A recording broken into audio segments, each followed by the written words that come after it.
पाटवडी बनवण्यासाठी मी इथे 1 वाटी बेसन, 1 मोठा चिरून घेतलेला कांदा, आलं लसूण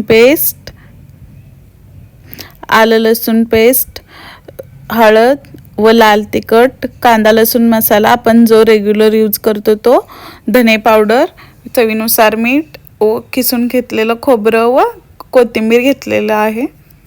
बेसन आपण ज्या वाटीने घेतलेलं आहे त्या वाटीनेच मोजून मी बरोबर 1 वाटी पाणी घेतलेलं आहे।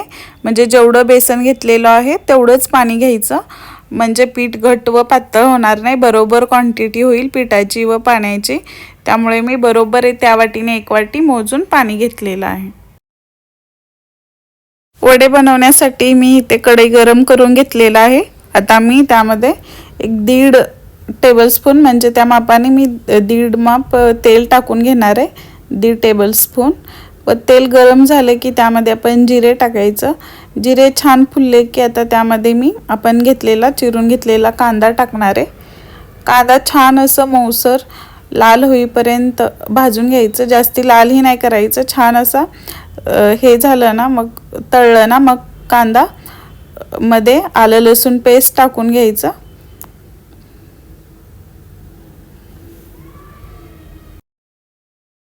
त्यानंतर थोडीशी कोथिंबीर टाकायची, म्हणजे टेस्ट छान येईल व तिने छान असं भाजून घ्यायचं। जास्ती लाल करून घ्यायचं नाही कांदा, नाहीतर थोडंसं हे लागेल, टेस्ट छान नाही लागणार वड्यामध्ये। त्यानंतर मी यामध्ये लाल तिखट टाकते व कांदा लसूण मसाला, सर्व मसाले टाकून घ्यायचं, धने पावडर।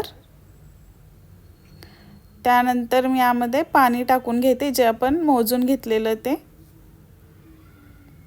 सर्व पाणी टाकायचं व त्यानंतर मी यामध्ये टाकून घेते चवीनुसार मीठ।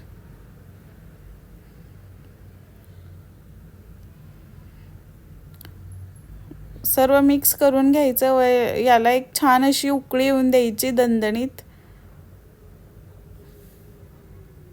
उकळी आलेली आहे, यामध्ये मी आता बेसन टाकून घेते।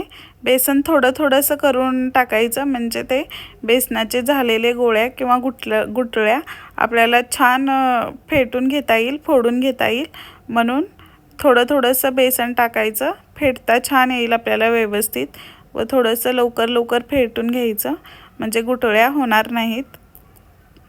तर मी कसं टाकते तसं तुम्ही पण थोडंसंच बेसन टाका।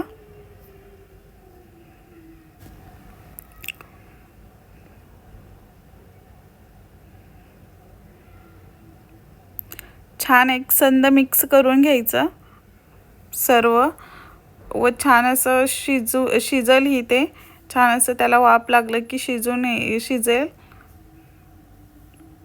छान मिक्स करून घ्यायचं व गॅसचा फ्लेम एकदम लो ठेवायचा, म्हणजे कसं चिटकणार नाही किंवा करपणार नाही। छान असं मऊ करून घ्यायचं व शिजवून घ्यायचं। जर तुम्हाला कच्चं वाटत असेल तर तुम्ही त्यावरती प्लेट झाकून 5 मिनिटं वाफ देऊ शकता।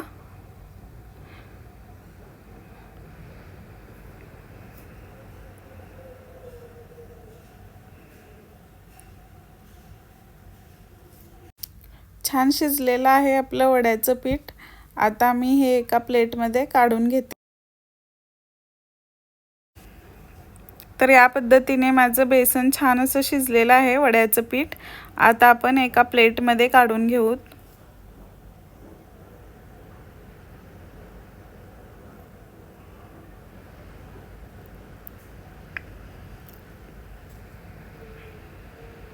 इथे मी एक ताट घेतलेलं आहे व त्याला तेल लावून घेतलेलं आहे। आता मी हे वड्याचं पीठ त्यामध्ये काढून घेते।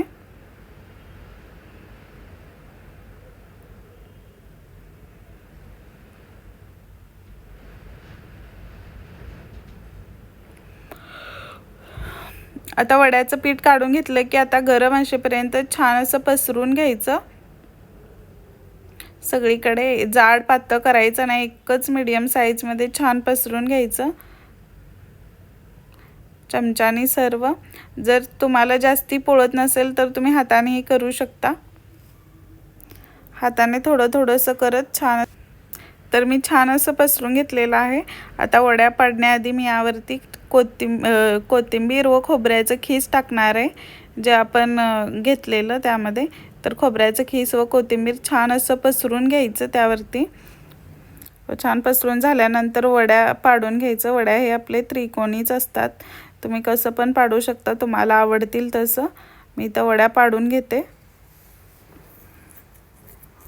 तर आपले वड्या तयार झालेले आहेत. आता मी हे साईडला ठेवते, काढून साईडला ठेवून द्यायचं. व त्यानंतर इथे मी रसा बनवण्यासाठी मी इथे खोबरं घेतलेलं आहे, दोन्ही मिक्स घेतलेलं आहे. थोडंसं किसलेलं होतं व त्यानंतर थोडेसे बारीक काप करून व एक मोठा कांदा उभं चिरून घेतलेला आहे. चवीनुसार मीठ, हळद, लाल तिखट, कांदा लसूण मसाला, धने पावडर, अद्रक व लसूण पेस्ट, कोथिंबीर व एक टोमॅटो घेतलेला आहे. तर इथे मी कढई गरम करत ठेवलेला. आता यामध्ये मी खोबरं भाजून घेते. खोबरं छान असं लालसर होईपर्यंत भाजून घ्यायचं, म्हणजे त्याचं छान असं तेल सुटेल छान.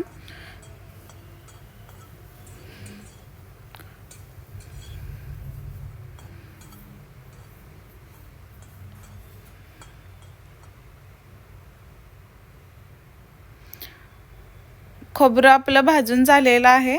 आता हे काढून घेते व त्याच कढईमध्ये मी तेल टाकते थोडंसं व त्यामध्ये आपण चिरून घेतलेला उभा एक कांदा टाकून घेते.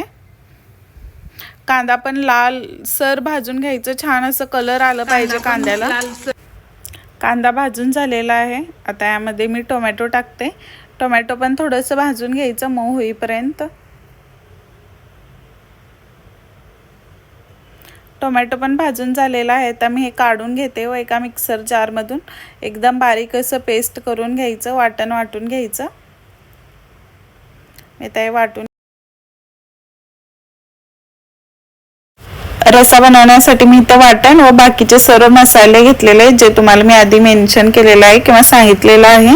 आता कढईमध्ये तेल टाकायचं भरपूर, कारण आपल्याला छान असं झणझणीत बनवायचं आहे. तरी छान सुटली पाहिजे आहे, तेव्हाच खायला मजा येणार ना. त्यासाठी मी इथे भरपूर सारं तेल टाकलेलं आहे. तेल गरम झालं की यामध्ये जिरे टाकायचं. जिरे छान असे फुलले की आता आपण यामध्ये कढीपत्ता टाकायचं. कढीपत्ता तडतडला की लगेच मसाला टाकून घ्यायचा.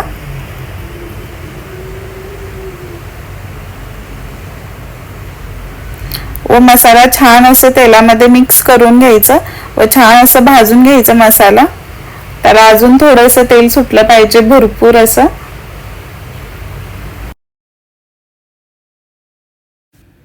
मसाला छान भाजून झालेला आहे, त्याला तेल पण छान सुटलेलं आहे. यामध्ये आता आपण सर्व मसाले टाकूत. लाल पावडर, काळा लसूण मसाला, कांदा लसूण व त्यानंतर यामध्ये आपण टाकू धने पावडर व थोडीशी हळद, आलं लसूण पेस्ट टाकायचं. आलं लसूण पेस्ट तुम्ही आधी पण टाकल्यावरती चालेल. सर्व मसाले मिक्स करून घ्यायचं. मसाला छान आपण खूप वेळ मीडियम फ्लेमवरती भाजून घेतलेला आहे. बघू शकता कलरही छान आलेला आहे व त्याला तेलही सुटलेलं आहे. आता मिक्सर जारमध्ये आपण मसाला वाटून घेतलेला त्यामध्येच मी पाणी टाकलेलं. आता हे पाणी आपण एकदम हाय फ्लेम करायचं व कढईमध्ये मसाल्यामध्ये टाकून घ्यायचं, कारण तडका छान बसेल व तर्री छान येईल. व पाणी टाकून झाल्यानंतर जास्ती घट करायचं नाही, थोडंसं पातळ करायचं व त्यानंतर चवीनुसार मीठ टाकायचं. वरून थोडीशी कोथिंबीर टाकायचं.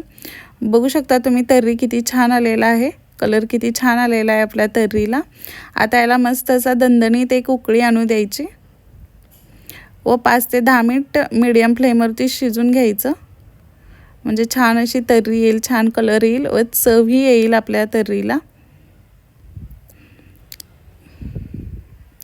तर आता आपलं शिजून झालेला आहे रस्सा. इकडे वडे पण तयार आहेत. वडे बघू शकता तुम्ही किती छान असे झालेले आहेत. तर आता आपण प्लेट बनवून घेऊ.